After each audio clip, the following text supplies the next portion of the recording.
Bonjour à toutes et à tous, grosse revue de presse aujourd'hui, des coupes nationales, des fins de championnat, des grosses infos mercato. On va commencer par lire les tabloïds anglais.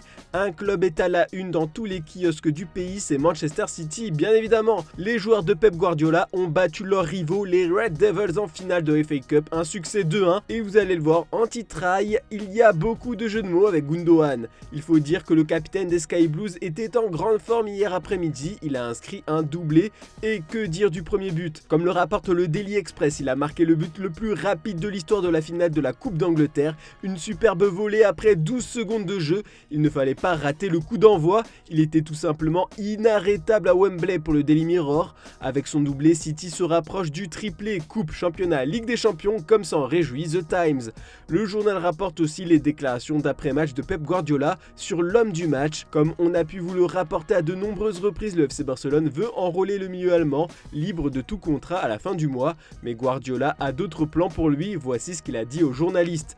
Il sait ce que je pense, peut-être que certains d'entre vous le savent, nous sommes voisins, nous vivons au même étage depuis de nombreuses années, donc c'est un ami proche, j'espère que nous pourrons terminer les négociations dans le bon sens. Et en France, hier soir se jouait la dernière journée de Ligue 1, c'était encore chaud pour plusieurs équipes qui se battaient pour le maintien ou une qualification européenne, et bien pour Nantes c'était un énorme soulagement, avec une victoire contre Angers et la défaite d'Auxerre contre Lens, les Canaries sont sauvés. Les quotidiens régionaux de l'ouest du pays ont mis le club en première page, c'est une délivrance pour Presse Océan et le Courrier de l'Ouest résume la soirée en disant que Nantes n'accompagnera pas Angers en Ligue 2. Et Auxerre y retournera après une saison dans l'élite. En haut du classement, Bourigeaud a tout fait bouger avec son gros match contre Brest. Le Rennais envoie son club en Ligue Europa. Par contre, Lille se contentera de la Ligue Europa Conférence.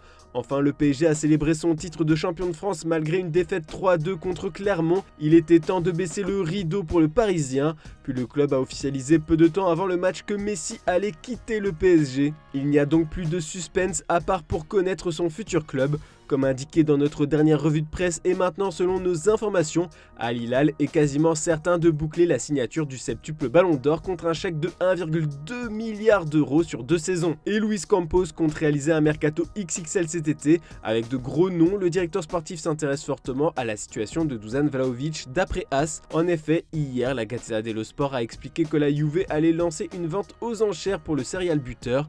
Attention, l'Atlético, Chelsea et le Bayern sont également sur le coup. Il va falloir faire parler les billets pour s'offrir le prodige serbe.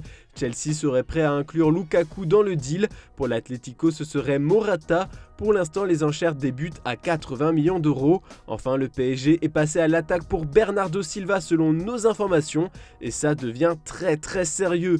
Paris a déjà proposé un contrat à Jorge Mendes, son agent. Une offre officielle va être faite à Manchester City dans les prochaines semaines. Et c'est officiel, Eden Hazard va quitter le Real Madrid d'un commun accord. Le club vient de l'annoncer dans un communiqué, pourtant il restait 1 an et demi de contrat au Belge. D'après AS, ce n'était pas de la volonté du joueur qui voulait poursuivre l'aventure à Madrid. Le club ne voulait plus que son énorme salaire pèse sur les finances. Selon The Athletic, Hazard penserait plus à mettre un terme à sa carrière que chercher un nouveau club. Toujours d'après la revue britannique, Carlo Ancelotti aurait demandé à sa direction de tout faire pour enrôler Harry Kane. Le coach italien aimerait bien que le joueur anglais fasse un peu plus de forcing pour partir. Ce n'est pas tous les merengues ont un nouveau plan pour recruter un certain Kylian Mbappé.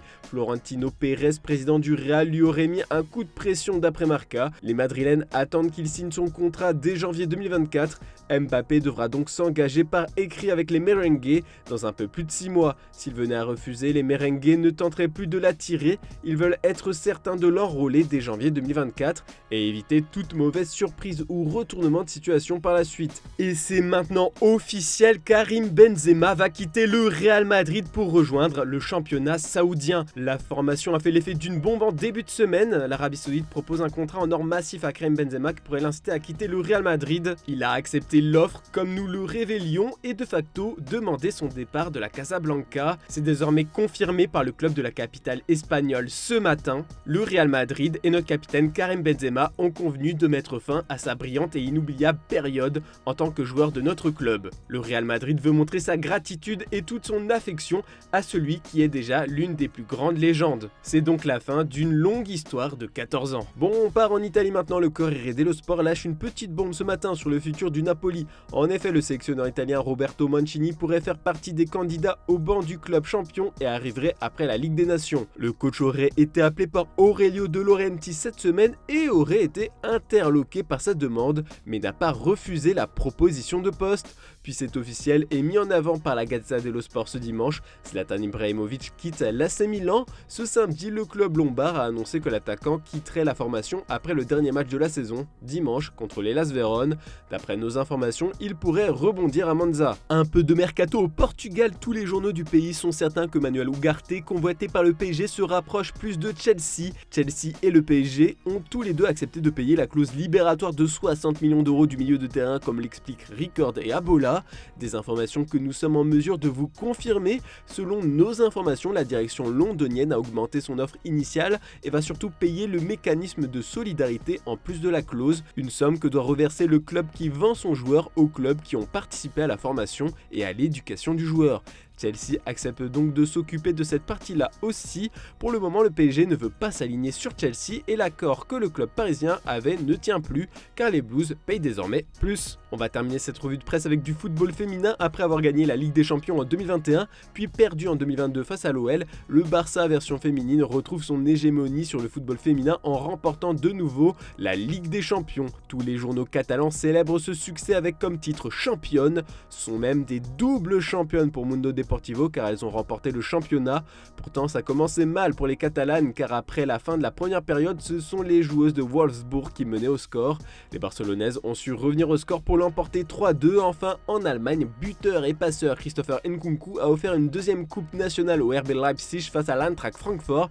Une victoire 2-0 célébrée sur la une de Bild. Voilà, c'est tout pour ce dimanche. On se retrouve demain matin pour une nouvelle revue de presse. N'oubliez pas le JT Foot Mercato en fin d'après-midi. Bonne journée à toutes et à tous.